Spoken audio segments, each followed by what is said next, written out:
Hello everybody, welcome to my channel judiciary prep up. हम कर रहे हैं बहुत ही इम्पोर्टेंट एग्जाम की तैयारी, दैट इज जेडीए जेएलओ। और आरजेएस में भी देखिए राजस्थान लैंड रेवेन्यू एक्ट 1956 पूछा जाता है। तो जितने भी स्टूडेंट इस वीडियो को देख रहे हैं उनसे रिक्वेस्ट है वीडियो को लास्ट तक देखना। और मेरा पैटर्न आप देख रहे हैं कि इंग्लिश हिंदी दोनों लैंग्वेज में लिखती हूँ, एमसीक्यूज को साथ में, और एक बहुत ही सिंप्लीफाइड तरीके से हम हर एक्ट को डील करते हैं। लास्ट मैंने आपको सेक्शन 14 तक समझाया था, जो कि बहुत इजी कॉन्सेप्ट था, आपको इजी समझ आ गया होगा। लेकिन जो आज करने वाले हैं ना, वो लगाओ मतलब रूट है वो इस एक्ट की। जो सेक्शन 15 आज हम कवर करने वाले हैं, that is root of this act, जिसको हमें समझना बहुत ज्यादा इम्पोर्टेंट है, अच्छे से समझना, ठीक है।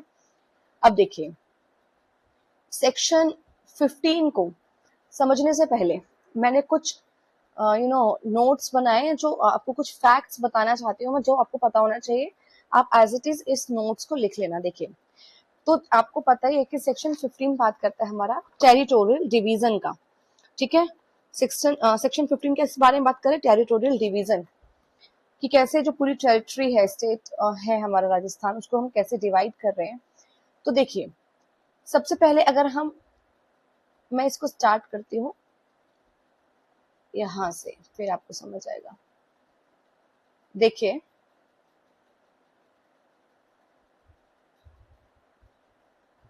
अगर मैं टेरिटोरियल डिवीजन की बात करूं, तो देखिए सबसे जो बड़ा मैं स्टेट बोलूं वो है एंटायर जो राजस्थान स्टेट है, उसको हम सबसे हाईएस्ट टेरिटोरियल यूनिट बोलेंगे, ठीक है। राजस्थान स्टेट को हम क्या बोलेंगे? हाईएस्ट टेरिटोरियल यूनिट, मतलब सबसे ऊपर आता है हमारा स्टेट। फिर हमने स्टेट को डिवाइड कर दिया बहुत सारे डिविजन्स में, ठीक है। इसमें फिर हमने स्टेट को डिवाइड कर दिया संभाग में, और आई थिंक 7 डिविजन्स हैं, ठीक है। मुझे करेक्ट कर देना अगर 7 मतलब चेंज हो गया हो तो देखिए, स्टेट को डिवाइड किया गया है इनटू डिविजन्स। अब देखिए क्यों डिवाइड किया, ताकि एक बेटर एडमिनिस्ट्रेशन हो सके, ठीक है, एडमिनिस्ट्रेटिव कन्वीनियंस के लिए। तो स्टेट के बाद डिवीजन, फिर जो डिवीजन है उन डिविजन्स को भी डिवाइड कर दिया गया डिस्ट्रिक्ट में। मतलब हर डिवीजन के अंदर बहुत सारे क्या होंगे? डिस्ट्रिक्ट्स होंगे। अब वो जो डिस्ट्रिक्ट है, ठीक है, अब वो डिस्ट्रिक्ट को भी जो डिवाइड किया वो क्या है? सब डिवीजन में। अब आप अपने माइंड में ये क्वेश्चन मत लाना, मैम स्टेट के बाद डिवीजन, डिवीजन के बाद तो सब डिवीजन आना चाहिए। नहीं, डिवीजन के बाद डिस्ट्रिक्ट, डिस्ट्रिक्ट के बाद डिवाइड किया गया उनको सब डिविजन्स में, फिर सब डिविजन्स को तहसील में, और तहसील को सब तहसील में, ठीक है। तो याद रहेगा, डिस्ट्रिक्ट को फिर फर्दर डिवाइड किया गया सब डिवीजन में, फिर ईच सब डिवीजन को, ठीक है, जो कंसिस्ट करती हैं तहसील मिलाकर, और जो तहसील है उनको फर्दर डिवाइड कर दिया गया इनटू सब तहसील में। तो सेक्शन 15 बेसिकली क्या बात कर रहा है कि स्टेट गवर्नमेंट ये क्रिएट करेगी, स्टेट गवर्नमेंट क्या करेगी? इस तरीके से टेरिटोरियल डिविजन्स करेगी, ठीक है।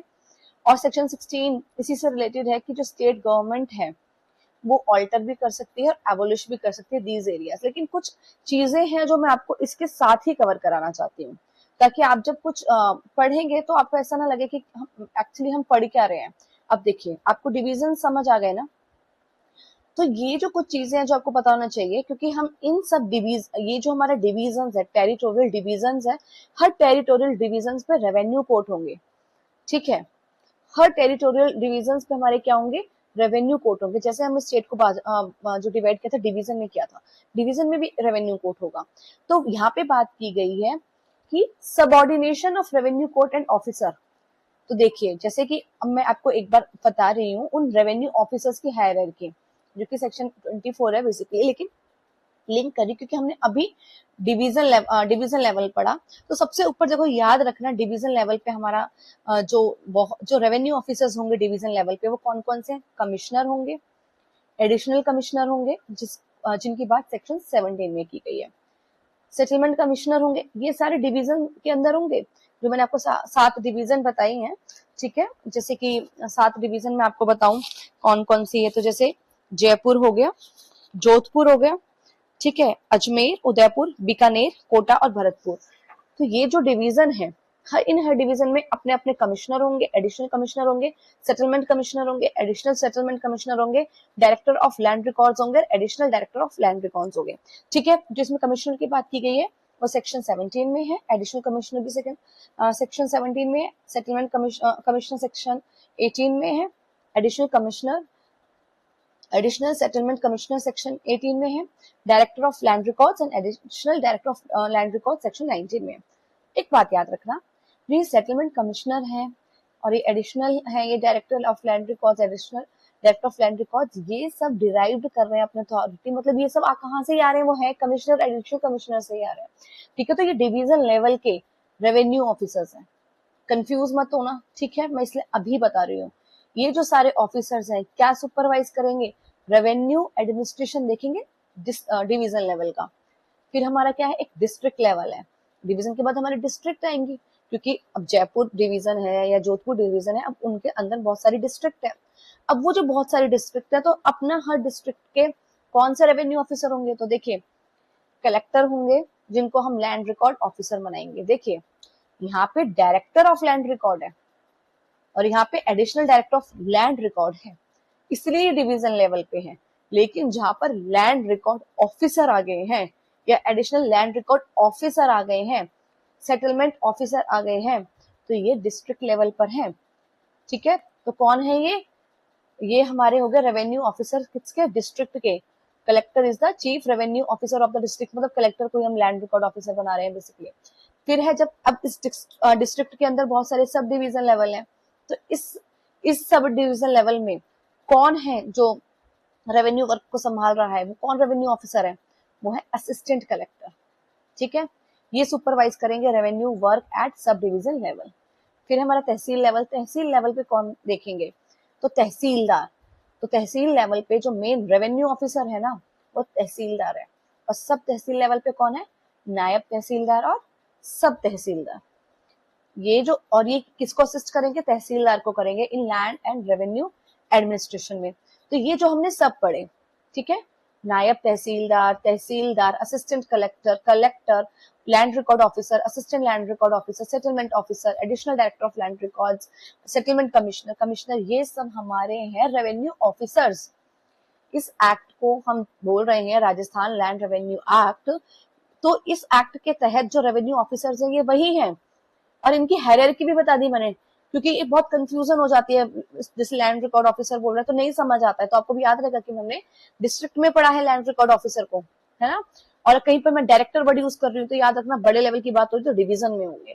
ठीक है, और तहसील आपको हमेशा याद रहेगा क्योंकि तहसीलदार की बात है, और सब तहसील भी याद रहेगा। कंफ्यूजन थोड़ी बहुत सब डिवीजन लेवल में होती है, तो याद रखना सब डिवीजन लेवल में हमारा कौन है, असिस्टेंट कलेक्टर, ये बात याद रखना। तो ये हमारी क्या हो गई, ये हमारी हो गई है हायरार्की ऑफ रेवेन्यू ऑफिसर्स। ठीक है, ये हमारी क्या हो गई है, हायरार्की ऑफ रेवेन्यू ऑफिसर्स। अब देखिए ये जो अब हमने पढ़ा था हायरार्की ऑफ रेवेन्यू ऑफिसर, अब अंडर सेक्शन 15 अब हम देख रहे हैं कि कौन किसके सबऑर्डिनेट है, क्योंकि अब हमें सबऑर्डिनेशन भी पढ़ना है ना। अभी जो हमने पढ़ा ये सारे हमने बताए, ये सारे ऑफिसर्स हैं, रेवेन्यू ऑफिसर्स, लेकिन ये ऑफिसर्स किसके सबऑर्डिनेट है, किसके अधीन है, किसी का तो कंट्रोल होगा उनके ऊपर। अब हम वो देख रहे हैं। देखिए जो डिविजनल कमिश्नर थे ना डिवीजन में, ये सुपरवाइज करेंगे एडिशनल कमिश्नर को। ठीक है, सेटलमेंट कमिश्नर को हमने पढ़ा, ये सब डिवीजन लेवल पे थे। अब देखो ये कलेक्टर को भी करेंगे, ये एडिशनल कलेक्टर को भी करेंगे, असिस्टेंट कलेक्टर को भी करेंगे, तहसीलदार को भी करेंगे, सेटलमेंट ऑफिसर को भी। ले देख के भाई डिविजनल कमिश्नर सबको सुपरवाइज कर रहे हैं, क्योंकि ये हाईएस्ट ऑफिसर है डिवीजन लेवल पे। अब देखिए डिस्ट्रिक्ट कलेक्टर या जो डीएम है डिस्ट्रिक्ट के अंदर, अब वो किसको कंट्रोल करेंगे, तो देखिए ये हम डिस्ट्रिक्ट की बात कर रहे हैं, तो ऊपर डिवीजन वाले लोगों को तो ये नहीं करेंगे। अब हम देखते हैं अपने से नीचे वाले कौन कौन लोग आ रहे हैं। तो देखिए एडिशनल कलेक्टर हो गए, जैसे कि असिस्टेंट कलेक्टर जिसको हम एसडीओ भी बोल रहे हैं, या फिर तहसीलदार हो गए, नायब तहसीलदार हो गए, इन सबको कौन करेंगे, डिस्ट्रिक्ट कलेक्टर, है ना, या फिर डिस्ट्रिक्ट मजिस्ट्रेट क्या करेंगे, इनको सब कंट्रोल करेंगे। ठीक है, ये मेन रेवेन्यू ऑफिसर है क्योंकि डिस्ट्रिक्ट के, तो ये डिस्ट्रिक्ट के मेन रेवेन्यू ऑफिसर है डीएम और डीसी डिस्ट्रिक्ट कलेक्टर। तो ये इन सारे लोगों को क्या कर रहे हैं, कंट्रोल कर रहे हैं। फिर एसडीएम हो गए, असिस्टेंट कलेक्टर हो गए, सब कलेक्टर हो गए, सब डिवीजन में अभी किसको कंट्रोल कर सकते हैं, तो ये तो ज्यादा से ज्यादा तहसीलदार या नायब तहसीलदार को कंट्रोल कर सकते हैं, ठीक है। और ये सारा सुपरवाइज करेंगे revenue work at sub division level. फिर है तहसीलदार इन तहसील लेवल। अब तहसीलदार क्या कंट्रोल करेंगे, तो तहसीलदार किसको कंट्रोल कर सकते हैं, ज्यादा से ज्यादा नायब तहसीलदार को और एडिशनल तहसीलदार को। और ये मेन रेवेन्यू ऑफिसर है तहसील लेवल पे, और नायब तहसीलदार क्या करते हैं, ये असिस्ट करते हैं तहसीलदार को रेवेन्यू एडमिनिस्ट्रेशन में। अब देखिए सेक्शन 17 बेसिकली टेरिटोरियल डिवीजन की बात कर रहा था कि ऐसे ऐसे डिवाइड करेंगे, लेकिन हमने उसके साथ कवर कर लिया कौन रेवेन्यू ऑफिसर्स है, कौन किसके सबऑर्डिनेट है, और कैसे कैसे ये एक्ट काम कर रहा है। देखिए एक इंपॉर्टेंट पॉइंट बता देती हूँ, जैसे सेक्शन 25 है वो बता रहा है कि जितनी भी ड्यूटीज होती है ना रेवेन्यू ऑफिसर की, जिसको मेंशन किया है, जितने भी रेवेन्यू ऑफिसर्स है जिनकी बात हमने की है, इनकी ड्यूटीज को मेंशन सेक्शन 25 में किया गया है। जो भी एडिशनल पावर होंगी कोर्ट्स की और ऑफिसर्स की, उनको सेक्शन 26 में बताया गया है।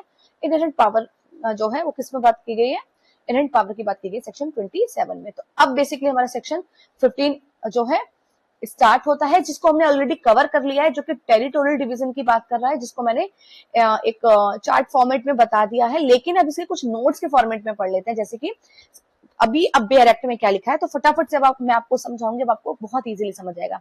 देखिए स्टेट है, ठीक है, फिर डिवीजन है, फिर डिस्ट्रिक्ट है। इसी तरीके से क्या है हमारा जो है टेरिटोरियल डिवीजन हो रही है, ठीक है। तो for revenue and general administration Rajasthan shall consist of divisions and districts as decided by state government. तो हमने पढ़ ही लिया कि स्टेट गवर्नमेंट ये क्रिएट करेंगे, ऑल्टर करेंगे सब चीजें, तो ये डिवीजन वगैरह डिस्ट्रिक्ट वगैरह बनाना है, ठीक है। राजस्व और सामान्य प्रशासन के लिए राजस्थान को डिवीजन और डिस्ट्रिक्ट में बांटा जाएगा, ठीक है। जैसे कि स्टेट गवर्नमेंट में क्रिएट न्यू डिस्ट्रिक्ट। फिर अब डिवीजन में इटसेल्फ बी अ डिस्ट्रिक्ट और may consist of more than one district. अब डिवीजन में क्या है, डिवीजन को किस में डिवाइड किया जाएगा, डिवीजन को डिवाइड किया जाएगा अब डिस्ट्रिक्ट में। अब देखिए वो उस डिवीजन के अंदर एक भी डिस्ट्रिक्ट हो सकती है, बहुत सारे डिस्ट्रिक्ट भी हो सकते हैं, देखा जाएगा। जैसे कि जयपुर क्या है, एक डिवीजन है और उसके अंदर बहुत सारे डिस्ट्रिक्ट हैं। जयपुर अपने आप में डिवीजन भी है, उसके अंदर बहुत सारे डिस्ट्रिक्ट भी हैं, और जयपुर खुद में एक डिस्ट्रिक्ट भी है, ठीक है, डिवीजन भी है और डिस्ट्रिक्ट भी है। अब देखिए स्टेट गवर्नमेंट, अब बात है सब डिवीजन की। अब स्टेट गवर्नमेंट चाहे तो वो डिवाइड कर सकती है डिस्ट्रिक्ट को सब डिवीजन में, ठीक है। अगर स्टेट गवर्नमेंट चाहे तो वो क्या कर सकती है, डिवाइड कर सकती है डिस्ट्रिक्ट को इनटू सब डिवीजन में। और कितना हो सकता है कि जो कंसिस्ट करेगी वन और मोर तहसील, ठीक है। अब हमने क्या किया, डिस्ट्रिक्ट को डिवाइड कर दिया सब डिवीजन में।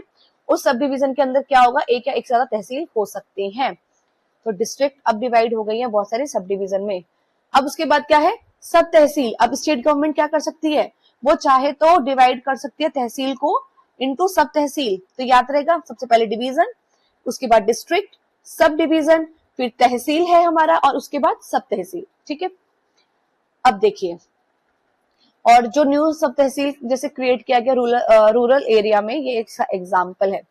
फिर स्टेट गवर्नमेंट डिफाइन करेगी limit of division, district, sub division, tehsil and सब तहसील। राज्य सरकार अब क्या करेगी, डिवीजन, डिस्ट्रिक्ट और सब डिवीजन, तहसील और सब तहसील की सीमाएं निर्धारित करेगी। ये स्टेट गवर्नमेंट का काम है, ठीक है। अगर आप सेक्शन 15 देखेंगे, काफी बड़ा सेक्शन है, ठीक है। अब देखिए इसका सबसेक्शन 6 क्या कह रहा है, गैजेट नोटिफिकेशन। सबसेक्शन 6 क्या कह रहा है, गैजेट नोटिफिकेशन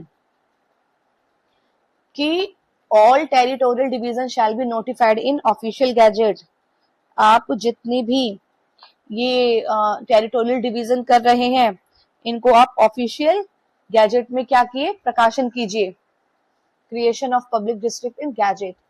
और सेक्शन 15 का सबसेक्शन 17 बात क्या कर रहा है, जो एग्जिस्टिंग एरिया है, ठीक है, जो एग्जिस्टिंग एरिया है वो क्या होंगे, कंटिन्यू करेंगे।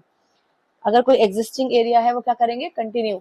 Existing district, sub division, tehsil, sub tehsil continue unless change under this act, ठीक है। तो अगर कोई पहले से मौजूद डिवीजन है, सब डिवीजन है, तहसील है, सब तहसील है, तो वो क्या करेंगे, इस एक्ट के अंतर्गत परिवर्तन होने तक जारी रहेंगे। मतलब जैसे है वैसे रहेंगे, अगर परिवर्तन हो गया इस एक्ट के तहत तो फिर वो चेंज हो जाएगा, ठीक है। जैसे ओल्ड तहसील कंटिन्यू अंडर न्यू एक्ट। तो बेसिकली अगर आपने ये सेक्शन 15 समझ लिया और जैसे मैंने आपको अभी कुछ लिंक करके बताया प्रोविजंस, वो समझ लिए तो आपको मतलब मेजर ऑफ द पोर्शन जो है आपको क्लियर हो गया है और आप अच्छे से इस एक्ट को समझ पाएंगे। देखिए, जो टेरिटोरियल डिविजन्स होती हैं आर क्रिएटेड फॉर, उनको क्यों क्रिएट किया जाता है? रेवेन्यू एंड जनरल एडमिनिस्ट्रेशन के लिए। सॉरी,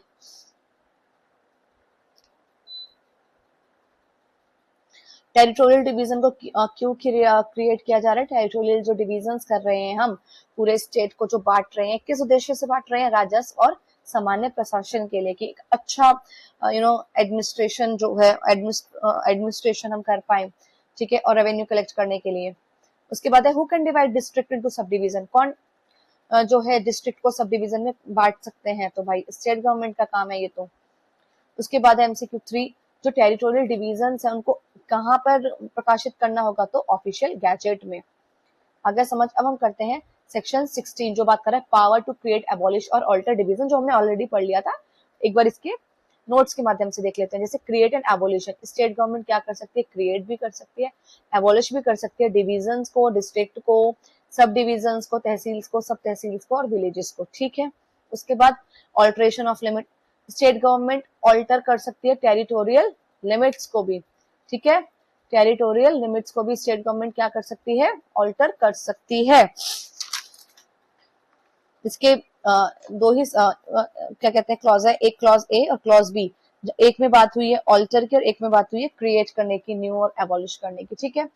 तो स्टेट गवर्नमेंट में अबॉलिश क्या कर सकती है? वो टेरिटोरियल डिवीजन को अबॉलिश भी कर सकती है। फिर उसके बाद हमारा section 17, commissioner and additional commissioner.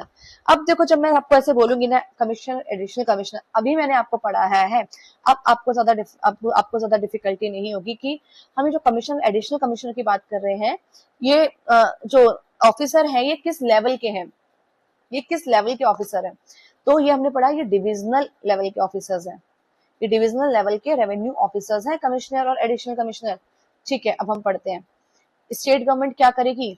Appoint करेगी कमिश्नर इन ईच डिवीजन, जितने भी डिवीजन है, ठीक है। तो क्या कर रही है? स्टेट गवर्नमेंट अपॉइंट कर रही है जितनी भी डिवीजन है उसमें कमिश्नर और एडिशनल कमिश्नर, ठीक है।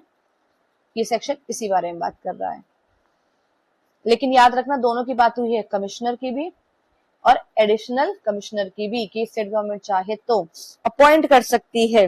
देखो वर्ड यूज हुआ है state government shall appoint, commissioner को तो अपॉइंट किया ही जाएगा, शैल वर्ड, लेकिन एडिशनल कमिश्नर के लिए क्या है? मे अपॉइंट, जितने चाहे उतने जो है एडिशनल कमिश्नर को अपॉइंट किया जा सकता है।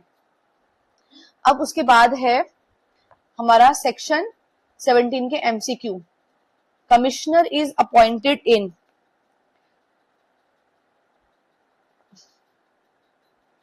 सेक्शन 17 हमारा क्या बात कर रहा है? Commissioner is appointed in, commissioner is appointed in, तो हम कहाँ कमिश्नर को नियुक्त कर रहे हैं? हम कर रहे हैं कमिश्नर को नियुक्त डिवीजन लेवल पर, ठीक है। फिर उसके बाद है हमारा एडिशनल कमिश्नर, ठीक है। अब एडिशनल कमिश्नर जो हैं उनको हम क्या कर रहे हैं? अपॉइंट कर सकते हैं। अपॉइंट कौन कर रहे हैं? स्टेट गवर्नमेंट अपॉइंट कर रही है।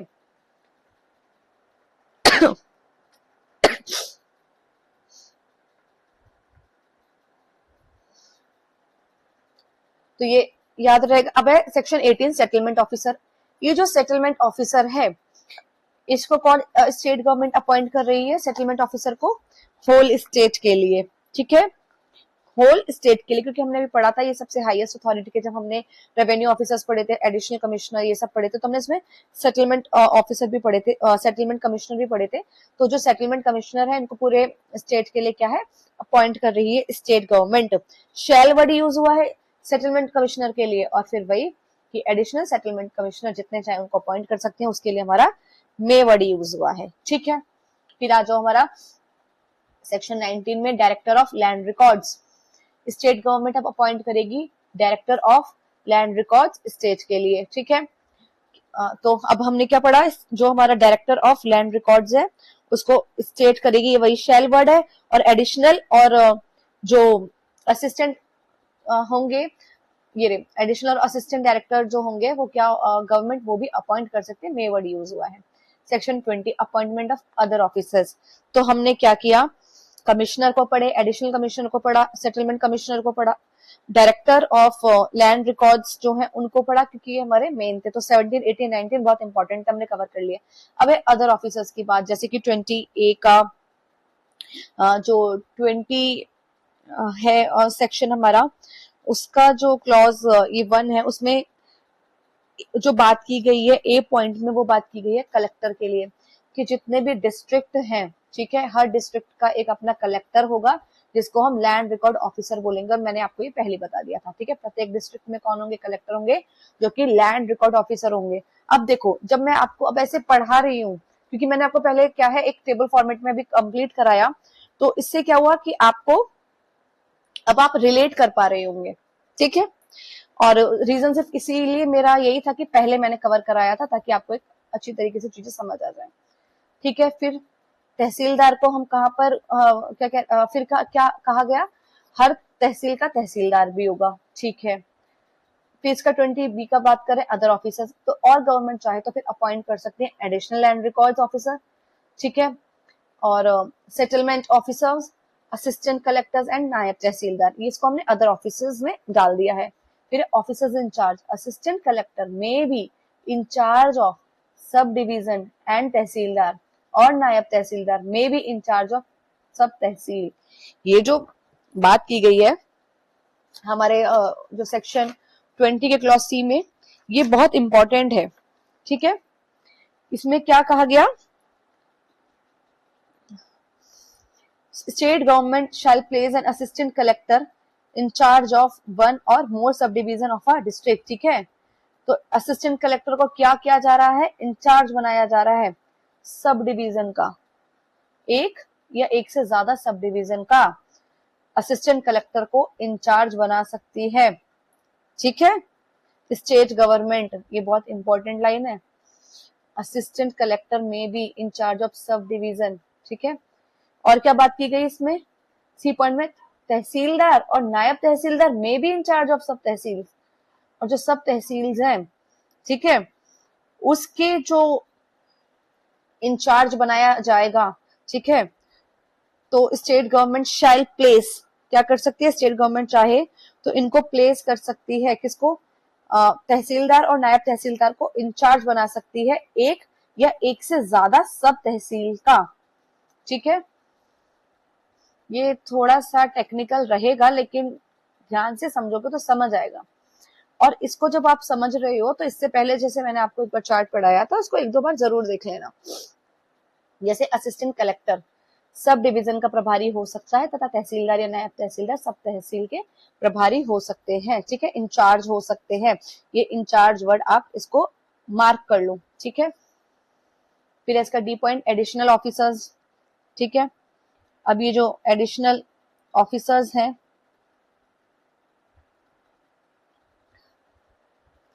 गवर्नमेंट में अपॉइंट एडिशनल कलेक्टर, एडिशनल तहसीलदार, सरकार चाहे तो फिर इनको भी नियुक्त कर सकती है, ठीक है।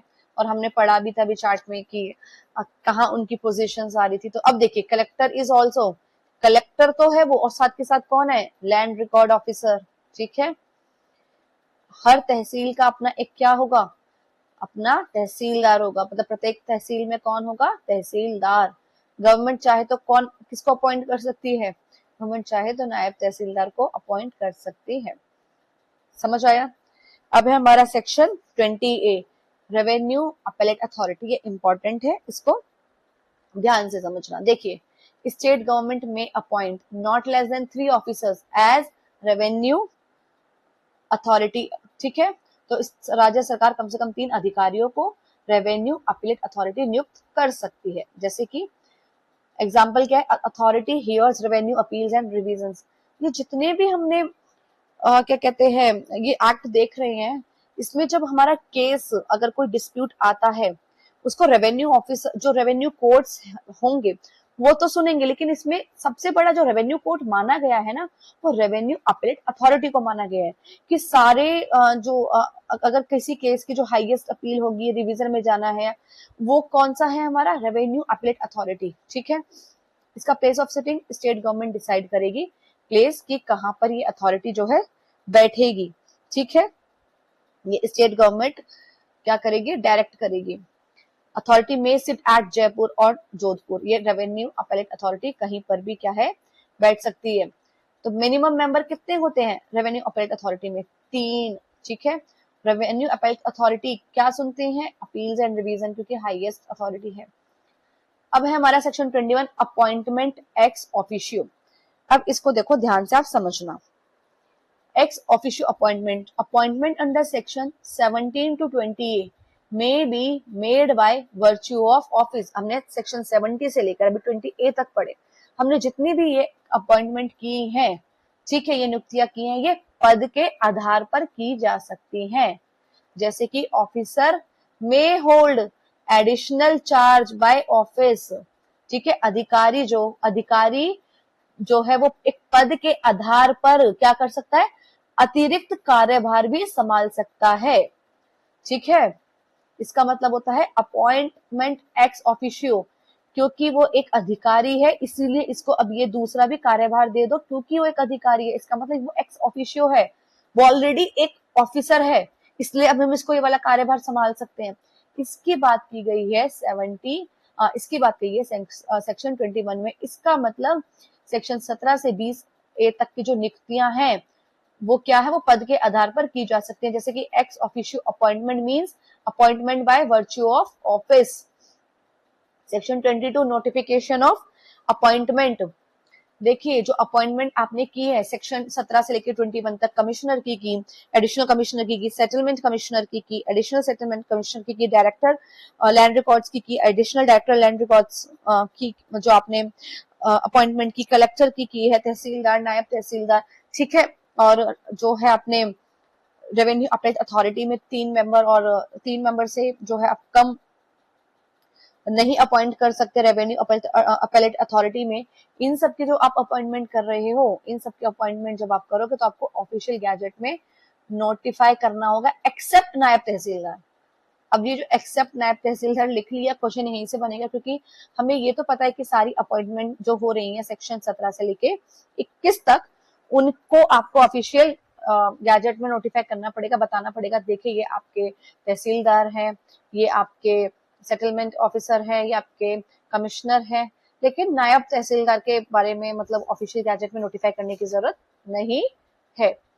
ठीक है, appointment of which officer need not be notified in gadget, नायब तहसीलदार।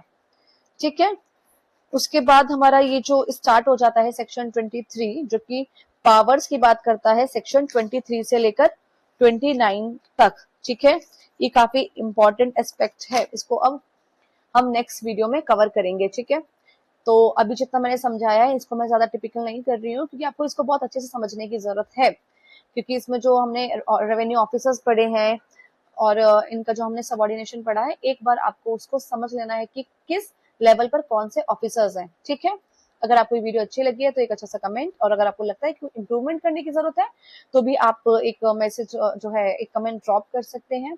बाकी मेरे चैनल को जरूर सब्सक्राइब कीजिएगा। That's all for today, bye bye, take care.